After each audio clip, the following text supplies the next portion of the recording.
ini pandemi biasa atau war tool atau senjata perang? Hal ini merupakan pertanyaan mendasar sehingga jawaban dari pertanyaan tersebut sesungguhnya tercermin dengan tindakan apa yang diambil oleh para pejabat saat ini. Lalu kita bertanya lagi, apa yang terjadi ketika vaksin sudah mencapai 70% populasi yang seharusnya sudah tercapai herd immunity atau kekebalan kelompok? Lalu muncul mutasi strain virus baru lagi. Berdasarkan data kecepatan melakukan vaksinasi COVID Indonesia sudah cepat di tengah gelombang terpaparnya juga tinggi seperti saat ini. Sehingga yang tadinya 250.000 vaksin per hari, Indonesia itu sesungguhnya bisa mencapai herd imunitas dalam 3 tahunan lagi dari sekarang. Saat ini dipercepat berdasarkan informasi bisa 1 juta suntik vaksin per hari. Walau data ini masih diragukan karena kalau satu tenaga kesehatan menyuntik 100 orang per hari maka ada 10.000 nakes yang bekerja. Namun kita anggap informasi ini benar dulu deh. Maka dalam 1,5 tahun lagi atau akhir tahun 2022 herd imunitas tercapai maka kita menang melawan COVID. Pertanyaan liar, apa yang terjadi kalau mutasi lain lagi datang? Lalu kita kejar-kejaran deh dengan vaksin jenis baru lagi. Kalau saat ini kita anggap serangan gelombang kedua, apa yang terjadi kalau ada strain jenis baru yang mungkin bisa membuat gelombang ketiga di tahun depan? Melihat cara penanganan pemerintah atas COVID yang merupakan virus impor dan PCR antigen juga produk impor kebanyakan dan masker juga terbanyak barang impor, bahkan disuruh 2 lapis lagi sekarang. Lalu vaksin juga produk impor. Ini kita tidak boleh berlama-lama seperti ini.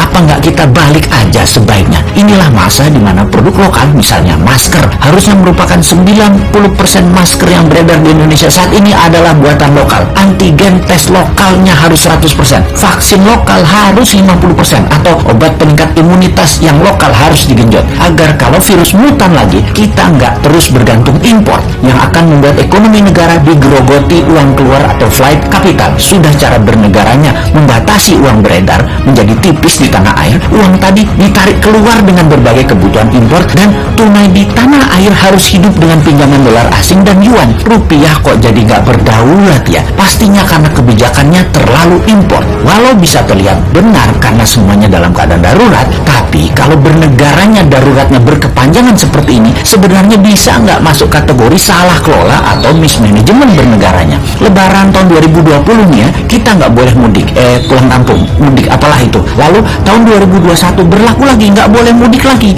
Oke lah, kita manut, 2 kali ya kita manut. Walau ada beberapa orang nggak tahan melakukan pulang kampung yang katanya mereka lah penyebab meledaknya gelombang kedua paparan COVID sekarang. Oke lah, argumen ini diterima. Tetapi kalau tahun depan 2022 masih lagi, ini namanya nggak bisa kelola. Setuju nggak kalau hal ini kita sematkan? Nggak bisa kelola negara karena 3 kali berturut-turut kita nggak pulang kampung. Kembali ke pertanyaan awal, kita bisa simpulkan dari pertanyaan pertama oleh pemerintah saat ini, COVID adalah pandemi biasa, bukan war tool atau senjata perang biologi. Menjawab pertanyaan kedua, kalau ada strain baru, maka sepertinya ya ikut aja atas apa yang akan terjadi nanti. Kumaha engke, tak ada antisipasinya, yang ada hanyalah mudah-mudahan nggak ada mutasi lagi. Kalau terjadi berlawanan, ini senjata biologi dan strain baru, mutasi baru lagi yang membuat harus vaksin baru lagi. Kita tergopoh-gopoh lagi. Solusinya pasti tinggal bangun narasi, bayar pasukan buzzer, dan pasukan buzzer bekerja keras lagi. Nah, di posisi begini kasihan mereka yang menjadi presiden tahun 2024 sementara mereka dalam posisi menjabat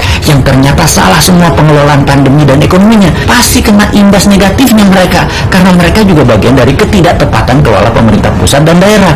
Karena yang digadang-gadang tahun 2024 kebanyakan pejabat incumbent. Di sini enaknya jadi yang bukan pejabat tetapi selalu memberikan solusi. Bahkan bukan hanya solusi, tapi saran yang dikerjakan walau dengan skala tanpa fasilitas. Bisa jadi kuda hitam nggak di tahun 2024 kira-kira dia itu. Tapi mudah-mudahan prediksi ini salah. Ekonomi membaik, COVID teratasi tahun ini. Amin. Cuman takut aja prediksi ini benar. Masa tinggal bosman tahun 2024? Ya nggak mungkin toh. Harusnya bisa 3 kali menjabat. Dukung.